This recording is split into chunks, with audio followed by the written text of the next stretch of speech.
तो चलिए आज एक ऐसी कहानी पर नजर डालते हैं जो बिल्कुल किसी फिल्म जैसी लगती है, लेकिन असल में सादगी, मेहनत और सच्चे प्यार की एक बेहतरीन मिसाल है। ये कहानी है अमन और मुस्कान की। आज हम जानेंगे कि कैसे सिर्फ लगन और सच्चे जज्बात किसी भी बड़ी से बड़ी मुश्किल को पार कर सकते हैं। तो बिना किसी देरी के इस खूबसूरत सफर की शुरुआत करते हैं। जरा सोचिए, एक छोटा सा बेहद शांत और खूबसूरत गांव, शहर की भागदौड़ से बिल्कुल दूर। हमारी कहानी की शुरुआत भी ठीक यहीं से होती है। यही वो सादगी भरा माहौल है, यहाँ हमारे किरदार रहते हैं। इस गांव की हवाओं में ही ना एक अजीब सा सुकून और अपनापन है, एक ऐसा माहौल जो आपको तुरंत अपनी तरफ खींच लेता है। अब मिलते हैं हमारे मुख्य किरदारों से। इसी गांव में अमन नाम का एक सीधा साधा सा लड़का रहता था, बहुत ही मेहनती और हमेशा खुश रहने वाला इंसान। और दूसरी तरफ थी मुस्कान, एक बेहद प्यारी सी लड़की। बिल्कुल अपने नाम की तरह ही उसकी मुस्कान सच में इतनी खूबसूरत थी कि कोई भी उदास इंसान उसे देख ले तो बस खुश हो जाए।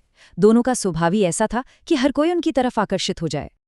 अच्छा, अब आता है कहानी में एक दिलचस्प मोड़। एक दिन गांव के मेले में इन दोनों की पहली मुलाकात हुई। हुआ कुछ यूं कि मुस्कान अपनी सहेली के साथ झूला झूल रही थी। मेले में खूब भीड़-भाड़ थी और तभी अचानक हवा का एक तेज झोंका आया। मुस्कान का दुपट्टा उड़कर सीधे अमन के चेहरे पर आ गिरा। अमन ने दुपट्टा पकड़ा, उसे वापस किया और बस नजरें मिली और वहीं से उनकी दोस्ती की शुरुआत हो गई। है ना बिल्कुल जादुई? अब मेले की उस पहली मुलाकात के बाद चीजें आगे बढ़ी। धीरे धीरे ये दोस्ती गहरी होने लगी। पहले हफ्ते में सिर्फ नजरें मिली थीं, लेकिन अगले कुछ हफ्तों में नदी किनारे उनकी लंबी लंबी बातें होने लगीं। फिर महीनों बीते बीते खेतों में साथ घूमना शुरू हो गया। अमन मुस्कान का बहुत ख्याल रखता था और मुस्कान, वो तो जैसे बिना कुछ कहे ही अमन की हर छोटी बड़ी बात समझने लगी थी। उनका रिश्ता बहुत ही स्वाभाविक तरीके से आगे बढ़ रहा था। और फिर एक दिन वो पल आ ही गया।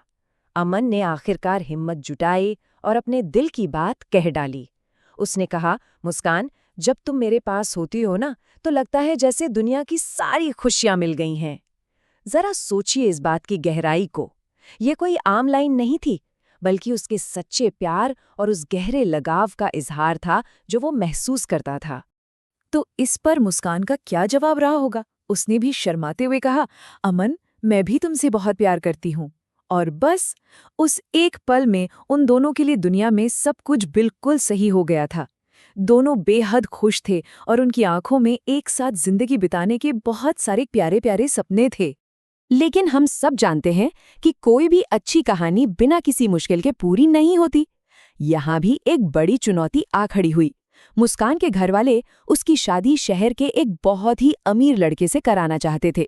ये बात सुनकर मुस्कान फूट फूट कर रोने लगी। लेकिन सबसे खास बात यहाँ ये है कि उसने हार नहीं मानी और यहीं से शुरू हुआ उनका असली संघर्ष। अब अमन ने जो किया वो सच में कमाल का है। परिवार से ना सुनने के बाद निराश होकर बैठने की बजाय उसने मेहनत का रास्ता चुना। उसने दिन रात एक करके काम करना शुरू कर दिया। अपनी पूरी लगन और मेहनत से उसने खुद का एक छोटा सा बिजनेस शुरू किया और देखते ही देखते कुछ ही महीनों के अंदर वो गांव का एक बेहद सफल और कामयाब युवक बन गया।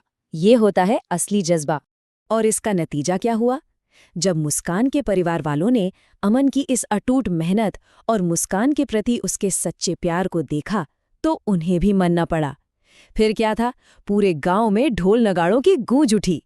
अमन और मुस्कान की बहुत ही धूमधाम से शादी हुई। ये सिर्फ दो लोगों का मिलन नहीं था, बल्कि उस कड़े संघर्ष और उनके अटूट विश्वास की बहुत बड़ी जीत थी। शादी के बाद दोनों हमेशा खुशी खुशी रहने लगे। आपको बता दूं, गांव वाले आज भी उनकी ये कहानी बड़े ही चाव से सुनाते हैं। वो अक्सर एक बहुत गहरी बात कहते हैं, सच्चा प्यार और मेहनत हो तो हर मुश्किल आसान हो जाती है। और अगर हम ध्यान दें तो ये सिर्फ अमन और मुस्कान की कहानी का अंत नहीं है, बल्कि हम सबके लिए जिंदगी की एक बहुत ही अहम सीख है। तो अंत में एक सोचने वाली बात छोड़कर जाते हैं। क्या इस गांव की कहानी की ये सीख हमारी आज की इस तेज तर्रार दुनिया में भी लागू होती है? क्या आज के वक्त में भी सच्ची मेहनत और समर्पण से हम असंभव को संभव बना सकते हैं? ये एक ऐसा विचार है जिस पर हम सभी को जरूर गौर करना चाहिए। और इसी एक खूबसूरत सवाल के साथ हम आज की इस कहानी को यहीं विराम देते हैं। जुड़ने के लिए बहुत बहुत शुक्रिया।